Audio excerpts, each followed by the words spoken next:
Gamelock 9. Dimulai dari sebuah keluarga kecil, sepasang suami istri, Bobby dan Grace serta ibu dari istrinya bernama Faye. Mereka tinggal satu atap, tapi Faye ibu istrinya mengalami stroke dan tidak bisa bereaksi apapun. Sementara itu Bobby dan Grace mengalami kedukaan juga karena Grace baru saja keguguran anak pertamanya. Seperti biasa, Beau datang menghampiri Bobby untuk mencari ikan di laut. Beau juga adalah dokter satu-satunya di desa itu. Dia juga yang merawat ibunya Grace. Semua penghasilan mereka berasal dari laut dan saat itu pendapatan mereka menurun tajam dan banyak perahu yang rusak. Saat Beau dan Bobby berada di pinggir laut, mereka mendengar tangisan bayi, dan menemukan sebuah perahu terbalik yang berisi seorang bayi. Ramai penduduk desa berkerumun untuk melihat kejadian itu. Bobby sempat terluka, namun Beau melihat keajaiban saat Bobby menggendong bayi itu. Luka goresan di pinggang Bobby perlahan sembuh dan hilang. 10 tahun kemudian bayi itu beranjak remaja dan bayi itu dinamai Ayla. Sejak itu keluarga itu hidup bahagia. Dengan kemampuannya, Ayla menyembuhkan semua penyakit warga desa itu dan membantu memulihkan ekonomi desa itu dengan tangkapan ikan yang melimpah. Ayla sangat sibuk dengan pengobatannya, tapi dia tetap sekolah seperti anak lainnya, namun dia sangat dihormati dari semua anak yang ada di situ. Fea sang nenek yang dulunya sakit stroke jadi sehat kembali, bahkan jadi seorang guru di desa itu. Beau juga punya anak laki-laki yang sangat dekat dengan Ayla, namanya Junior. Kemanapun Ayla pergi, Junior selalu mengikutinya. Saat selesai pelajaran, Ayla dan Junior melihat ada bangkai yang dihinggapi lalat. Ayla menyentuh lalat itu dan semakin banyak menghinggapinya, sampai Junior merasa terganggu dan minta tolong ke Ayla. Namun saat menghentikannya Ayla malah membunuh semua lalat yang menghinggapi Junior. Dia minta Junior untuk tutup mulut soal itu. Saat para pria di desa itu berkumpul, mereka mengadakan adu tinju. Untuk sekedar menghibur diri, Dylan meminta Bobby selaku wali kota untuk taruhan, yang mana jika dia menang melawan Bobby, dia meminta Ayla ikut bersamanya untuk menjaring ikan yang terakhir kali. Beau kurang suka hal itu, karena memang ada jadwal Ayla membantu mereka, namun Dylan punya cara yang unik untuk membawa Ayla secara manis. Bobby pun kalah taruhan, pulang dengan muka bonyok, tapi berada dekat Ayla. Dia langsung sembuh total dan dia tetap memegang janjinya membawa Ayla menjaring ikan bersama Dylan. Saat Ayla keluar menjaring ikan dan membuat keajaiban, Junior dan kawan-kawannya dengan bodohnya mencoba memakan buah-buahan yang beracun, karena mereka pikir Ayla bisa menyembuhkan mereka nantinya. Philip pun memakannya dan merasa sangat kesakitan. Junior berlari ke nenek Fea dan menjelaskan yang terjadi, dan dia juga memanggil ayahnya Beau untuk menyelamatkan Philip, namun sia-sia, Philip tidak terselamatkan lagi. Saat Ayla kembali, Philip sudah ditutup kain putih. Ayla ingin mencoba menyentuh jasad Philip tapi dia ragu-ragu sambil menangis dia pergi. Akhirnya Philip harus pergi selamanya. Setelah pemakaman Philip dia mencoba menghidupkan lalat itu lagi namun gagal.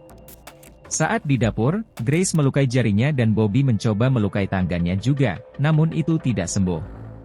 Ayla yang mengetahui kemampuannya hilang pun menangis. Karena hal itu, Bobby sebagai wali kota mengumpulkan warga untuk memberitahukan Beau akan kembali membuka kliniknya, karena Ayla akan berhenti sejenak. Bobby tahu Ayla sedang mengalami trauma. Para warga egois dan tidak setuju, apalagi sang nenek lampir Faye yang seakan-akan sangat egois sampai buat voting agar Ayla tetap buka kunjungan, dan si nenek lampir pun menang. Orang tua Susan datang menemui Bobby selaku wali kota untuk meminta izin keluar dari desa itu, karena Susan juga mengalami trauma melihat temannya Philip yang meninggal. Namun sayangnya Bobby tetap menahan mereka tinggal. Sebenarnya Bobby dan Beau sudah tahu, Ayla tidak akan pernah bisa meninggalkan desa itu, makanya dia tidak ingin ada warganya yang meninggalkan desa itu. Saat malam hari warga desa itu berkumpul di ruangan untuk berbagi cerita. Nenek Faye mengungkapkan rasa syukurnya karena adanya Ayla. Sejak ada Ayla orang luar pun tidak bisa mengganggu desa itu sedikit pun. Besoknya saat pagi tiba, Ayla pamit ke Bobby izin ke rumah Junior. Setelah Ayla pergi, Bobby menyapa Nenek Faye untuk bercerita tentang voting kemarin. Nenek Faye malah bilang, Bobby harusnya berterima kasih karena voting itu. Sementara Ayla yang berada di rumah Junior, diajak oleh Beau untuk menonton TV dan meminta mereka untuk merahasiakan hal itu. Setelah malam tiba, Grace menutup jendela Ayla yang sudah tertidur, namun dia senang karena luka di jarinya pulih, yang artinya kekuatan Ayla sudah kembali. Dia memanggil Bobby untuk memberitahunya, dan dia juga ingin segera memberitahu Nenek Faye namun Bobby melarangnya, dia ingin Ayla beristirahat dulu. Beau yang sedang mabuk, masuk ke ruangan konseling warga, dan mengingatkan dulu mereka bekerja keras dan menjadi diri sendiri, tapi tidak semenjak ada Ayla. Dan itu membuat Nenek Faye dan warga kesal. Lalu Bo pun pergi ke tempat Melissa dan Frank, yang sedang membuat kapal sendiri untuk melarikan diri. Dikira akan marah namun ternyata Bo malah ingin ikut bersama mereka dengan Junior. Nenek Faye datang ke rumah dengan penyakitnya YG semakin kambuh, Grace malah membawanya ke kamar Ayla, dan keluar menjadi sembuh. Bobby yang melihatnya kecewa, karena sebelumnya Grace sudah berjanji tidak akan memberitahu ibunya. Saat pagi tiba, Marlon dan Dylan mendatangi Bobby selaku wali kota karena mereka tidak mendapatkan ikan sedikit pun, dan mengharuskan Ayla ikut membantu mereka. Sedang bingung dengan ekonomi yang menurun, Nenek Faye memberikan saran untuk Bobby namun Bobby tidak suka. Bobby marah, karena Ayla harus dibius saat tidur hanya untuk bisa memberikan apa yang warga mau tanpa memperdulikan bagaimana keadaan Ayla. Saat Ayla terbius, mereka membawanya ke air, agar banyak mendapatkan ikan dan itu berhasil. Bo yang mengetahui Ayla dibius tidak suka, dan memberitahu Bobby, kalau Frank dan keluarganya akan pergi. Dia minta Bobby dan Ayla untuk ikut ke sana dan Bobby setuju. Malam harinya, Nenek Lampir Faye mendatangi rumah Bo, dan memintanya untuk berkompromi, namun sayangnya Bo menolak. Ternyata Nenek Faye meracuni minuman Bo dan Dylan membakar Bo di rumahnya sendiri.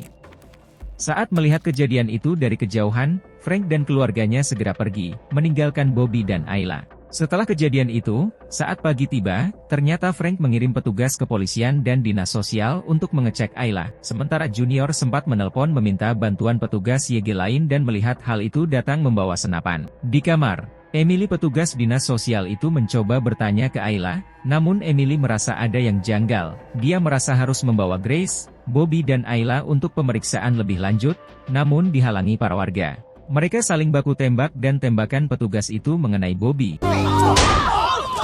Mereka membawa masuk Ayla ke kamar, dan sengaja tidak membiarkannya keluar untuk menolong ayahnya dan memaksa Ayla meminum obat bius. Junior yang mendengar Ayla berteriak mendobrak pintu dengan menodongkan senapannya. Dia juga bertanya kepada Faye, kenapa membunuh ayahnya, tapi Faye tidak mengaku, dan Junior menembak Faye. Ayla menutup mata dan seketika semua penduduk desa itu mati. Tinggal seorang diri, Ayla menangisi kematian semua orang dan terlihat beberapa perahu yang ditelepon Junior sebelumnya datang untuk penyelamatan.